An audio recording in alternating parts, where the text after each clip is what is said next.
ẹ ṣe bí a ṣe ń jó lọ́wọ́ ni bàbá wa wọlé sáré wa ṣe rí nǹkan tí mo rí bàbá Wande Alhaji pẹ̀lú ìmọ̀ wọlé sáré wa ẹ bá mi pàtẹ́wọ́ fún wọn ẹ bá ń pàtẹ́wọ́ fún wọn tí èrò bí mò ń parọ́ fún yín ni ẹ bá mi pàtẹ́wọ́ fún bàbá Wande Ọọ̀ni ló ṣe léyìí bẹ́ẹ̀ ni àbí bẹ́ẹ̀ kan bẹ́ẹ̀ ni àbí bẹ́ẹ̀ kan bẹ́ẹ̀ ni àbí bẹ́ẹ̀ kan ṣé ẹ mọ̀ pẹ̀lú tẹlifíṣàn lẹ ti ń rí wọn ṣé ẹ mọ̀ pẹ̀lú tẹlifíṣàn lẹ ti ń rí wọn ẹskísà ẹ bá talẹ̀ òòṣà o Ifẹ̀ lẹ́wà o bí èèyàn bá dánrú ẹ̀wò ń bí sà ẹ mọ̀ tó lè ṣẹlẹ̀ mo ti ẹ̀ láàkì tó bá ti ń súnmọ́dọ̀ Ọ̀jájá ẹ máa ń sí kọ̀ọ̀ṣàn ẹ bá mi pàtẹ́wọ́ fún bàbá mi lẹ́ẹ̀kan sí tí Olúwa nílẹ̀ àtàwọn tó mọ̀ tán ẹ̀ àtàwọn tó lè dráàgì ẹ̀ àtàwọn tó lè lọ ilé ẹjọ́ àwọn yẹn náà nílẹ̀ nítorí àkókò ẹ jẹ́ ká pé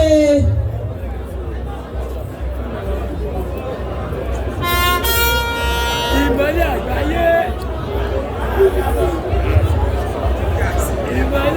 ẹ bá mi pàtẹ́wọ́ fún àwọn tí wọ́n fẹ́ ṣíde ètò yìí.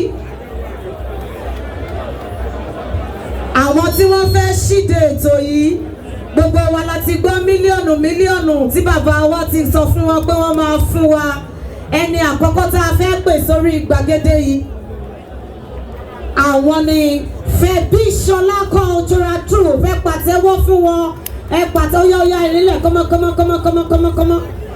Kí tìmì àgbàlẹ̀ cultural troupe kí wọ́n máa múra sílẹ̀ tìmì àgbàlẹ̀ cultural troupe kí wọ́n máa múra sílẹ̀. Ìṣẹ́jú mẹ́ta sí mẹ́rin ìṣẹ́jú mẹ́ta sí mẹ́rin ìṣẹ́jú mẹ́ta sí mẹ́rin and your time starts now. Ẹ jẹ́ kí bàbá mi sọ̀rọ̀. Mo dẹ̀ ti kun lipstick fún microphone yìí ṣé máa gbà bẹ́ẹ̀ kì í ṣàrà.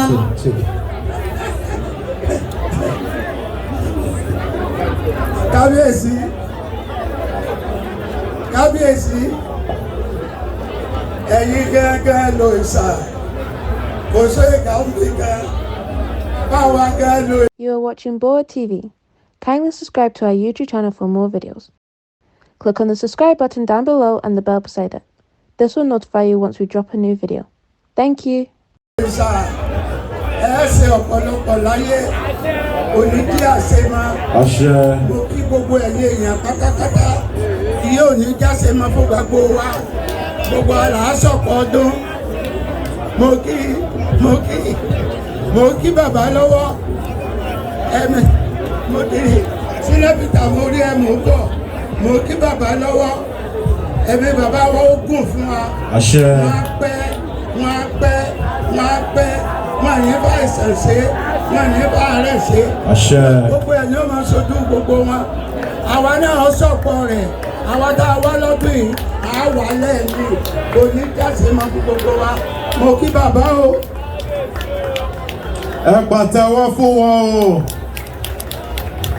Fẹ̀bíṣọlá cultural troupe ìṣẹ́jú mẹ́ta sí mẹ́rin and your time starts now.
Ọlọ́fin Àdìmúlà ní kó fún yín ní owó. Ẹ pàtẹ́wọ́ fún wọn. Ẹ ṣé púpọ̀. Timi Agbale Cultural Troupe. Timi Agbale Cultural Troupe. Timi Agbale Cultural Troupe. Thanks for watching this video. Please don't forget to click on the subscribe button. Kindly comment and share. We drop new videos daily. Thank you.